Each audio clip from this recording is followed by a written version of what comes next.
16वीं शताब्दी में दक्षिण भारत के गुंटूर, आंध्र प्रदेश में जन्मे तेनालीराम विजयनगर राज्य के राजा कृष्णदेव राय के मुख्य विदूषक और कवि थे।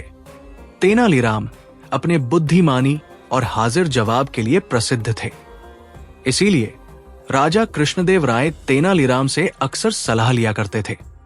एक बार राजा के दरबार में किसी उत्सव की तैयारियां चल रही थी, जिसके कारण तेनालीराम के ऊपर समारोह की देखभाल की अधिक जिम्मेदारियां थी। इसलिए उन्हें अपने घर गए हुए कई दिन बीत चुके थे। तेनालीराम एक दिन राजा के दरबार से समारोह खत्म करके अपने घर गए। घर पहुंचकर उन्हें पता चला कि उनके गांव में किसी जंगल से भटकता हुआ एक शेर आ गया है, जो कि गांव के कई लोगों को अपना शिकार बना चुका है। उसकी दहशत पूरे गांव में फैल चुकी थी, जिसके कारण लोगों का अपने घर से बाहर निकल पाना मुश्किल हो गया था। शेर को आसानी से अपना शिकार मिल जाता था, इसलिए वो प्रतिदिन गांव में शिकार करके जंगल की झाड़ियों में छिप जाता था। गांव के लोग बड़ी हिम्मत करके तेनालीराम के पास गए। उन्हें शेर की घटना के बारे में बताते हुए कहा, तेनाली, तुम ही हम लोगों को शेर के आतंक से बचा सकते हो। तेनालीराम गांव वालों से कहता है, इसमें मैं क्या कर सकता हूं? कुछ दिन बाद जब मैं राजा के दरबार में जाऊंगा तो शेर को पकड़ने वाले शिकारियों को भेज दूंगा।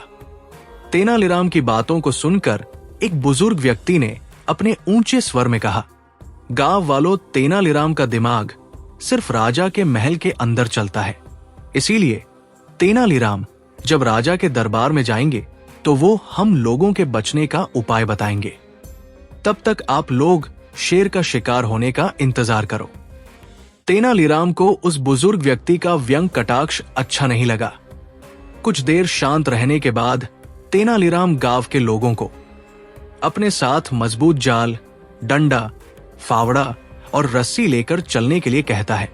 जंगल के पास पहुंचकर तेनालीराम ने जंगल से गांव आने वाले रास्ते पर शेर के पदचिन्ह के आधार पर बीच रास्ते में एक बड़ा गड्ढा खोदने और गड्ढे को घासफूस से हल्का ढकने के लिए भी कहा। इसके बाद उसी गड्ढे पर जाल को बिछवा दिया।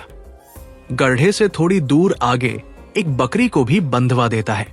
सभी लोग जाल की रस्सी को अच्छे से पकड़कर छिप जाते हैं। जैसे ही बकरी मिमियाना शुरू करती है, शेर उस तरफ तेजी से भागते हुए आता है।